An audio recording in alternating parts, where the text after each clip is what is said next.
All right. Okay, and can you see this, all right, with the light off?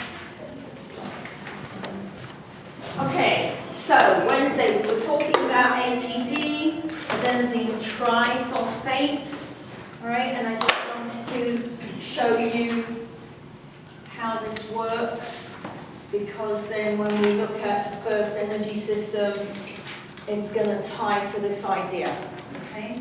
So here's my adenosine.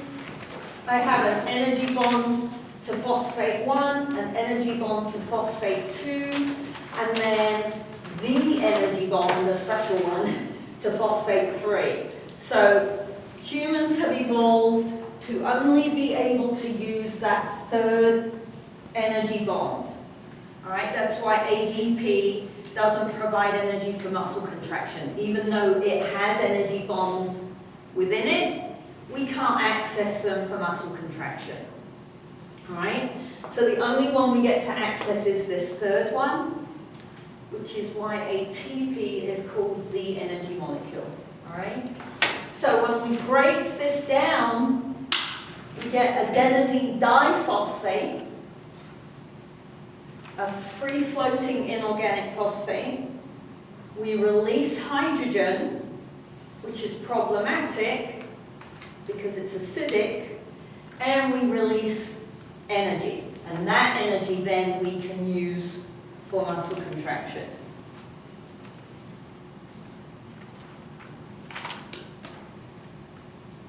We mentioned enzymes earlier in the week. Right? There is a particular enzyme that aids this breakdown. It's called ATPase. So it's very easy to remember. Anytime you see anything with ase, ASE at the end, that's an enzyme. All right? So ATPase is responsible for facilitating the breakdown of ATP. It's not brain surgery, right? It's relatively easy. Okay. Now we have a problem, right? Because if I've broken the ATP down, and what I have is ADP, I can't use this for muscle contraction. So I have to reformulate ATP, right? I've got to resynthesize it within the cell. And in order to do that, I have to have energy to put the free-floating phosphate back on to the ADP. Okay. So we're not just going to use energy for muscle contraction, we also need energy to rebuild ATP so that we can break it down again and release the energy for muscle contraction. So it's a constant circle all the time.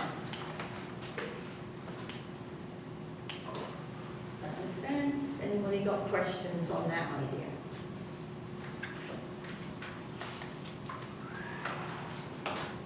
Okay.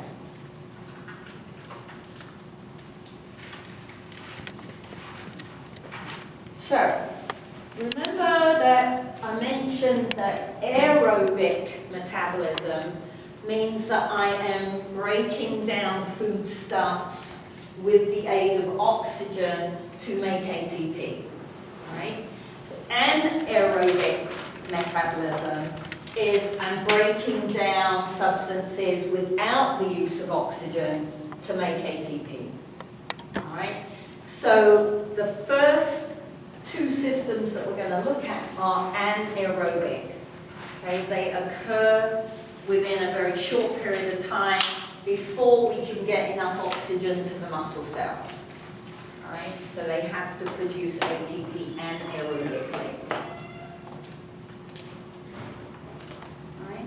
So which energy system is predominant in providing ATP at any one time depends on mostly how long the exercise or the physical activity is lasting for. Sometimes there's an interaction with intensity. So when I am doing something that is very, very quick, Generally, when we move very quickly, that means that there's quite a high force within the muscle, right? So it's relatively high intensity.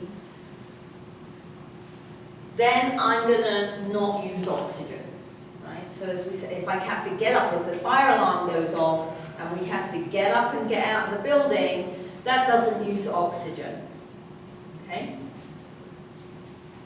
And we have two systems that work anaerobically. The first one is called the ATP-PC system. And just an FYI, if you are Googling or you're looking at textbooks and things like that, and you see this as CP instead of PC, you might want to check that resource because it might be out of date. All right? Because when I was your age in college, this was the CP system, creatine phosphate. Somewhere between me finishing college as an undergrad and me turning back up at college 20 years later to be a graduate student, they flipped it around and it's now the phosphocreatine system. And I have no idea why, but it's just a warning, right? So if you're Googling and you're reading something online and it says CP, just double check it because it could be a bit old, all right? Oops. So the ATP-PC system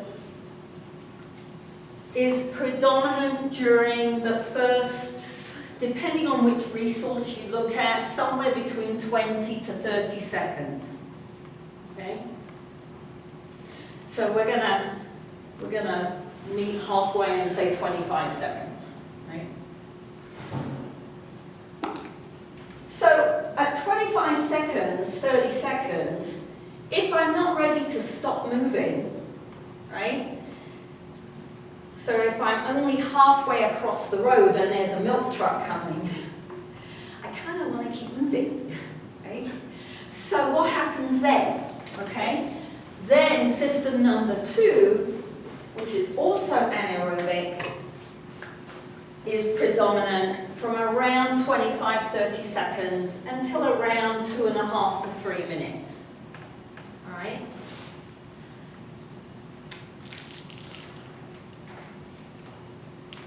If I'm not getting out of the way of a milk truck, I'm being chased by a tiger, I probably don't want to stop at 3 minutes. Okay? So I have to be able to make ATP for longer than 3 minutes in order to fuel muscle contraction.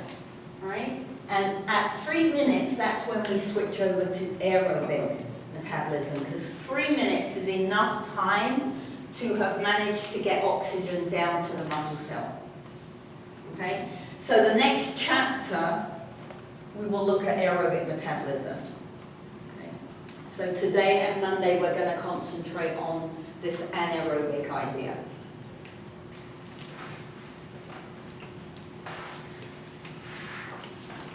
So system number 1, ATP-PC.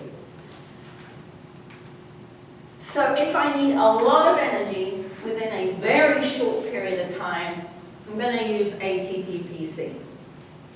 Okay, so if I'm a sprinter, if I'm a weightlifter, if I'm a thrower, if I'm a jumper, okay, all those events happen in less than 30 seconds. And so they predominantly use this ATP-PC system to make the ATP for muscle contraction. Okay? But this system, as we've said, is only available for a very short period of time. Okay? And the reason for that is because it doesn't use food that we've eaten. It does not use carbohydrate, it does not use fat, and it does not use protein. It relies purely on energy bonds that are already available within the muscle cell. Okay? So, ATP, right? It relies on the energy bonds in our ATP. Well, that's good, but we only have maybe 5 to 10 seconds, depending on your training, worth of stored ATP. Right? So if I've only got 5 or 6 seconds worth, I still need another energy bond I can access before I can start using carbohydrate. Right? The other energy bond is in a molecule called phosphocreatine, PC,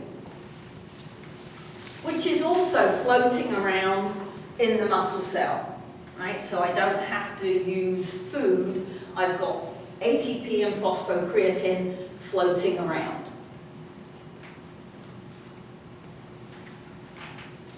And we have somewhere around 15 to 20 seconds worth of phosphocreatine within the muscle cell. So that gets me to my 25 to 30 seconds. Okay?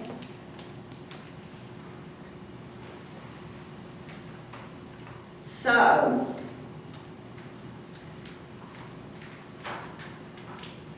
I have phosphocreatine, right? And I'm going to break that phosphocreatine down to creatine plus an inorganic phosphate, and I'm going to release that energy.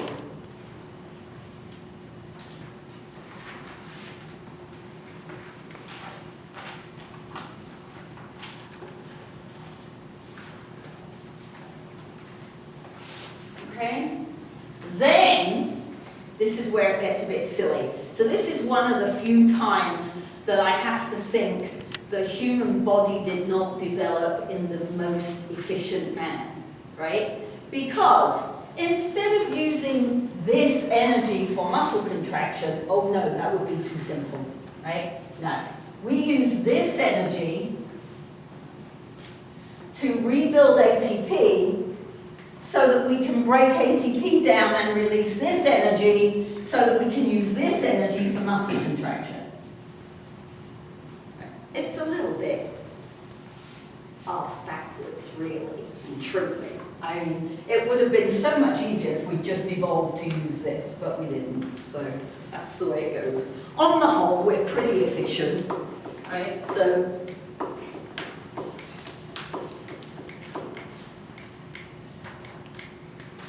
and not surprisingly, we have an enzyme that is specifically available to facilitate this chemical reaction, all right? And that is called creatine kinase. There's my ASE again.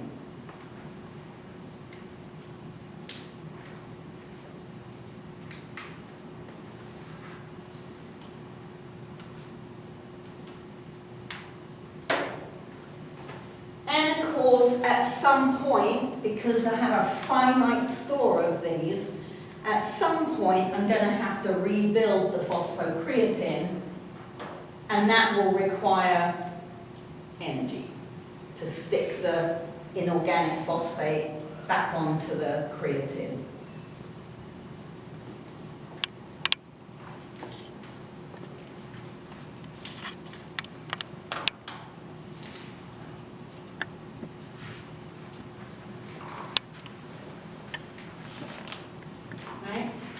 So,